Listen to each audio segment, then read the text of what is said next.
Beyond Chaos Managed. Welcome to Couch Talk. Today we have a conversation about, of all things, money. Money? Well, the cost of things. We need money for those things. I think it's more about how people complain that our government should take care of things because of the cost of things.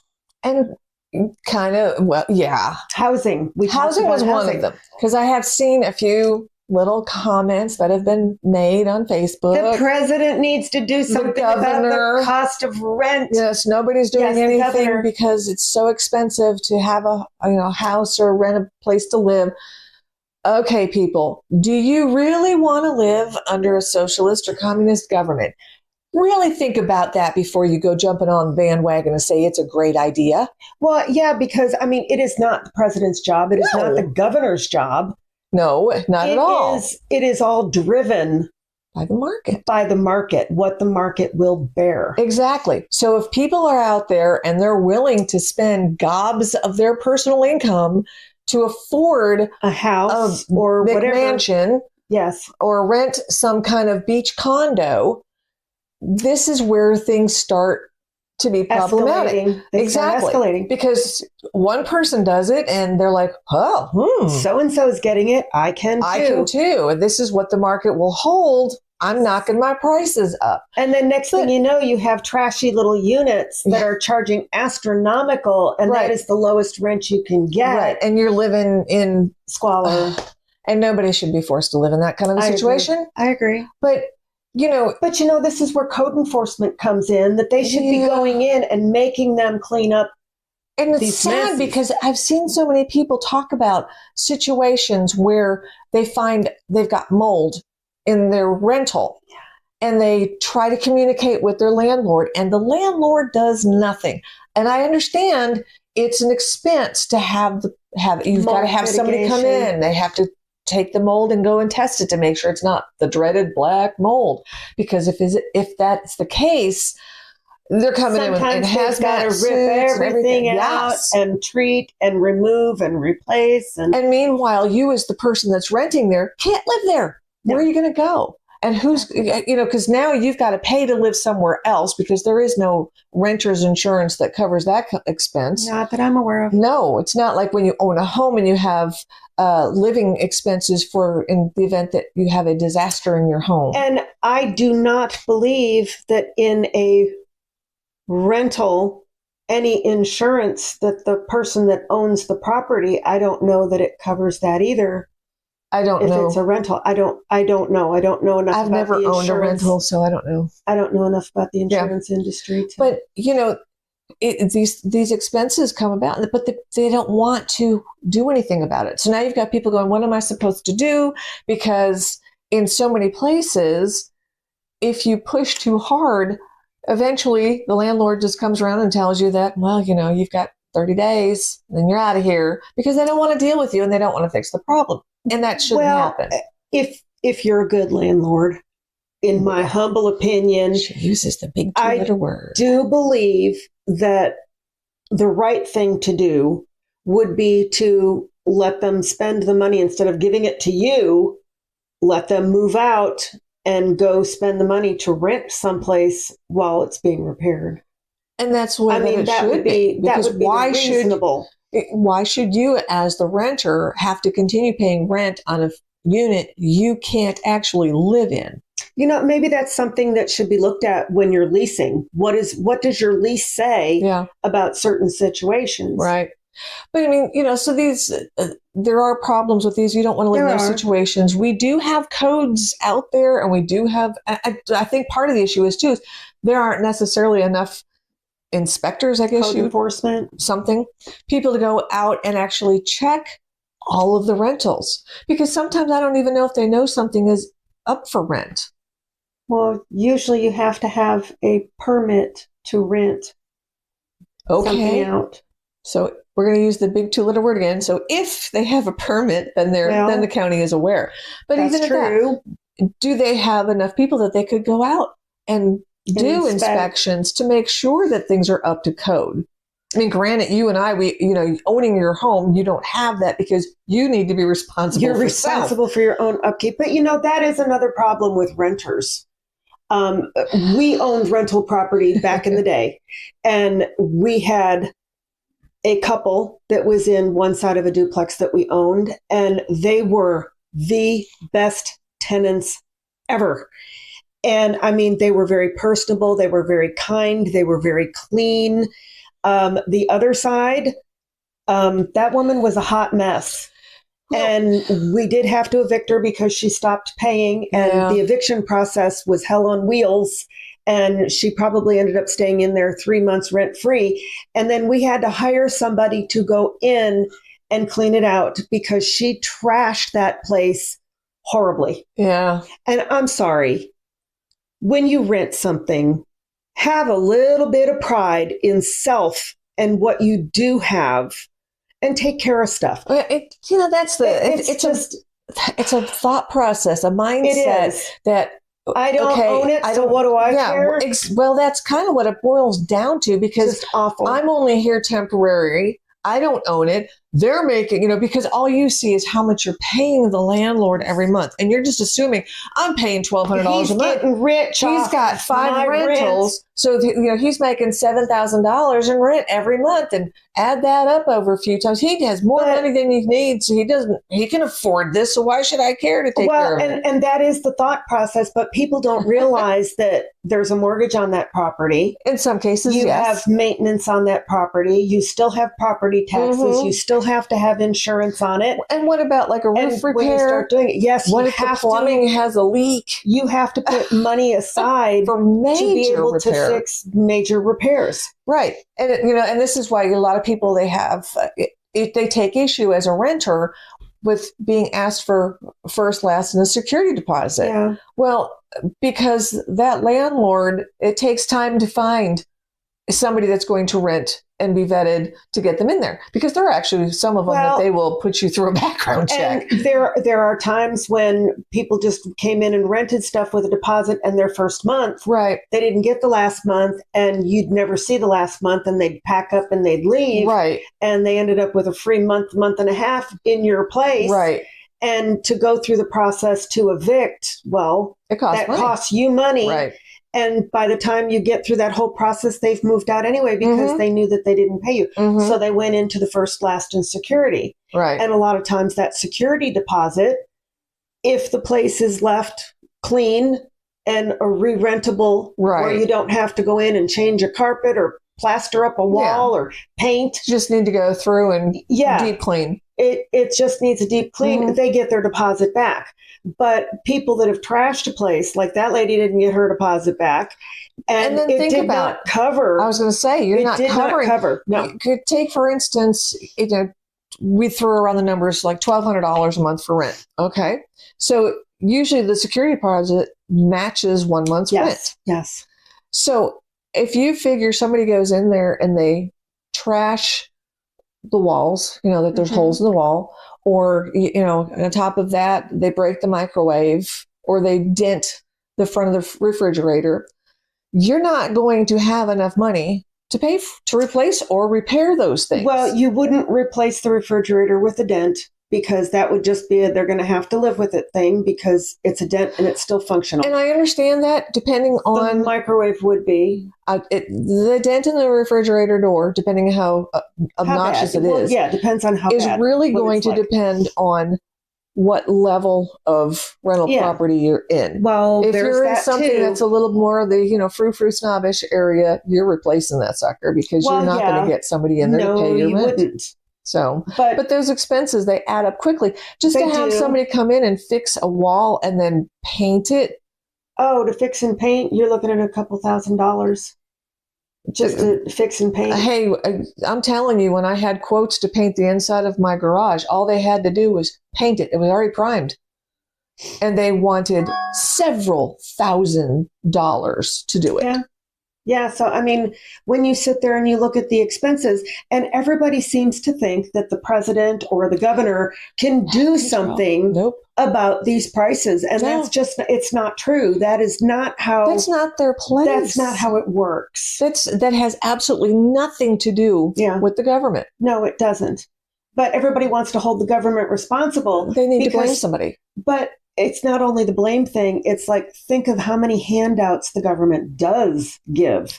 Well, so we think that they should be able to do everything. Yeah, but also think along the lines of how many people sit there and they complain, you know, they want free college education for everybody. They want, everything is free. Free. Free's got to come from somewhere. Well, I'm really waiting to see what's going to happen in New York City with the whole thing. And did they ever pick up that garbage? I don't know. I've seen some horrible pictures of garbage that is like 1 story high, and rats the size of raccoons running around in trash piles, and you know, and all on the thing that he, as the governor, is going, or I'm sorry, the mayor is going to make these rents for everybody. And they're going to have the government rental owned buildings and all this stuff. That. He doesn't have the authority. And if people are stupid enough not to realize how the government functions, this is how we end up going down the wrong road. Elected, because they go out there and they promise everything and anything, even if they can't do it. They don't care. They lie. They don't. Well, flat out lie. Or they hope that they can get in there and change enough minds to vote in some sort of a law or rule or whatever. Well, they're doing it in enough places. Look at what Congress has done over the 250 years of our country. The things that they've gone in and the things that they have passed and changed on the premise of, well, we're representing people. When you're sitting there and you're living in a mega mansion in your home state, and you got another one while you're in DC, and you're flying all over in private jets, and you have all these guards and stuff. Yourself increases. You're getting, you know, you're doing everything for self, not for weak people. You are a multi-millionaire. By the time you're done serving, tell me how you can even think that you remotely can relate to the average working person who's having 2 incomes just to keep their head above water. Yeah. And then you're going to say that, oh, minimum wage. You know what? That's all they should. We've already been on that rent in one of our other videos. That's what they should get paid. Go find another video on that. We've already talked about the minimum wage and whatever. This is what ends up happening is they start telling people all the good stuff, all the things that they want to hear. You're going to get. They talk about having. I think New York City was also talking about universal health care. I think he was. Didn't they do that in Massachusetts? I don't know. I thought they But did. all I want to know is go talk to people that come here from other countries that live in those kind of setups. You know, I'm thinking that if somebody thinks that communism is the cat's meow, go to Russia. Well, Cuba, I'm thinking just take China. a trip to Cuba. Go to Cuba, or why don't you sit down and talk with some of our Cuban immigrants? Oh, yeah. Sit there and talk with some of them. Talk about the ones that came over here back in the 50s and 60s. Well, that's who I'm talking about. You talk to them, and growing up in that and what it's like and what they experienced, they don't want that here. Well, those people are actually praying that our government will go in and free those people in Cuba. Well, the thing of it is we have people that have immigrated to this country and become citizens the right way. Thank you very much. But just what it should they have come from countries that have been under socialist and communist type governments. And they know. And they talk in front of large forums about how they function and why you don't want it. Yeah. You think that things are set up dividing people based on income now. Oh, yeah. At least right now, you do have the opportunity to get out there and if it takes a couple jobs to better yourself. You do. You have the opportunity to make the extra money, take some classes. Lord knows there's enough online classing out there. And I don't want to hear people say, well, I don't have internet at my home. You know what? Go to the public library. They have computers and internet. Or there's so many hotspots. Oh, good gravy. Yeah. There's so many hotspots. But get a cup of coffee at McDonald's and go use it. If you can walk around with a $1,200 iPhone in your hand, you can most certainly access something. Yeah, exactly. So you have opportunity here. You have the chance to improve on self and do better. It's the choice that you have to make. Whereas if you're under these other regimes, You No, don't have that choice. You don't, because everything is taken care of by the government, because they're going to do it for you. Well, and a lot of places, they tell them this is the job that's suited to you. Right. And that's what you're doing. Well, you're working at the button factory. Of that was done in so many of your communist bloc nations. Yep. They identified at a very young age. Why do you think so many of their athletes and stuff were taken away from families and off to the major training camps? There was an expose I saw decades ago, but it was with ones over in China. And that's exactly what ends up happening. They're like, okie dokie, you've got this much of an ability to do something. Off you go. And this is what you are trained morning, noon, and night. You live it, breathe it, do it. That's and you better get out there and perform and do what you're expected you need to do. To win. Because guess what? If you don't, the caveat and the rug gets pulled out from under. It's not just that. It's the fact that the individual is in the training facility. The carrot is do it because you've got family at home. Yeah. You wouldn't want them taken away from their nice, comfy living arrangements. We'll take care of your family because you're doing this for us. Right. And then if you don't perform, well, then you end up living in squalor. The other thing is, you really have to ask the question, if these forms of government are so wonderful, why do people escape? Why do we not see people climbing over the wall to go live there? Well, yeah. I mean, when they had the wall between East and West Berlin, Mexico, nobody's crawling over that wall. Well, yeah, you don't see Americans, trying to hop the wall going in there. Well, and you definitely don't see Americans flying to another country and wanting to, get into their thing. Some do move. But they still want to live the way that they live. But they still want to come back to the U.S. I think what part of it is, Didn't Ellen just do that? There's been a couple of them that defected. And I'm sorry, but I think once you left, you lose your citizenship. And there is no getting it back. No, that's just... You lost your spot. I don't care if you were born here. Wow. What? It's not just reserved for those that were naturalized. No, it's for those that might have big generational. But that's true, because if you don't like it... The thing of it is they go to these other countries. They don't become citizens of the other nations. Very few. There are some that do, but I don't think that's the norm. Didn't Rosie do that?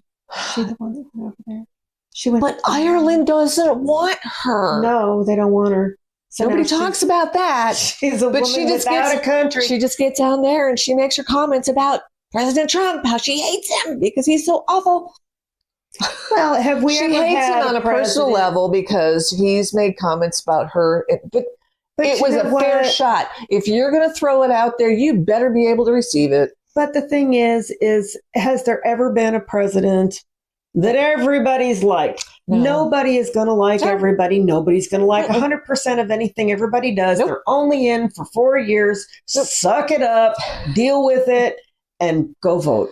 I mean, these people, they don't move over and necessarily become citizens. And I think a lot of them, because they have a celebrity about them. Well, I think they get in with upper crusty people. And I think get in with crusty people. They're upper crusties. They're not the burnt ends on the Boston butt roast. The heel of the loaf. Oh no, not the heel. But think about it. They've got money and affluence. They're known by facial recognition and name. So facial recognition, they have that in China. I wasn't talking about that. But they know who these people are. And I do think that they get away with more things. So they're not really experiencing what those governments actually do. Because they're up here on the pecking order of income. They're not living like the everyday person. My question would be, if you go to another country, and you want citizenship at that other country, right? What hoops do you have to jump through to get there? I don't know. I have heard New Zealand's very difficult to get into. I have heard that as well. I've heard you had to have lots and lots of money. Well, and I have heard, I don't remember which one, was it Scotland, Ireland? There's one of those countries that you have to have some sort of a family tie to the country in order to be looked at. I think there are several European nations that you have to have. I think that's that you can have dual citizenship, and I disagree with dual citizenship. You cannot serve two masters. No. Period. No, you can't. You pick one. Pick one. Exactly. So I don't know, but people do need to realize that the people that are sitting at the top don't have total authority. No, they don't. To just do anything that they choose. And it's harder than what people imagine because each state has its own legislature as well. That's right. Each state is set up like the federal government, that you have for the most part, you have your pathways and laws and things that you have to pass in order to get something in front of the governor to be rubber stamped or even at that, stand. When it comes to the price on houses or the cost of rent, that's not their on job. The table. It's not the job of any legislative body, because it's going to go from putting caps on that to telling you how much money you are allowed to earn. So if we think that somebody that is a mechanic, well, they shouldn't be able to earn any more than $50,000 a year. And it doesn't matter how much experience or certifications or whether you own your own shop. That's it. That's all you're earning. Sorry. If you're an attorney, our government just does not have the ability to do that. I think attorneys should only be able to make $100,000 a year. $2. $2. 2 cents. You're going to put your 2 cents in. Everything else is pro bono. No. But seriously, that's what it leads to. Well, and you can't have that. No. As far as the minimum wage is concerned, like we had talked, that's problematic. Federal is still $7.25, but that becomes a rat wheel every time you increase it. Each state has the ability to set what they want, but that's not something that the governor just says, we're going to give everybody $20 an hour. That's not how that works. It still has to go back to the people. The people have to vote on it and say, yes, this is something we want.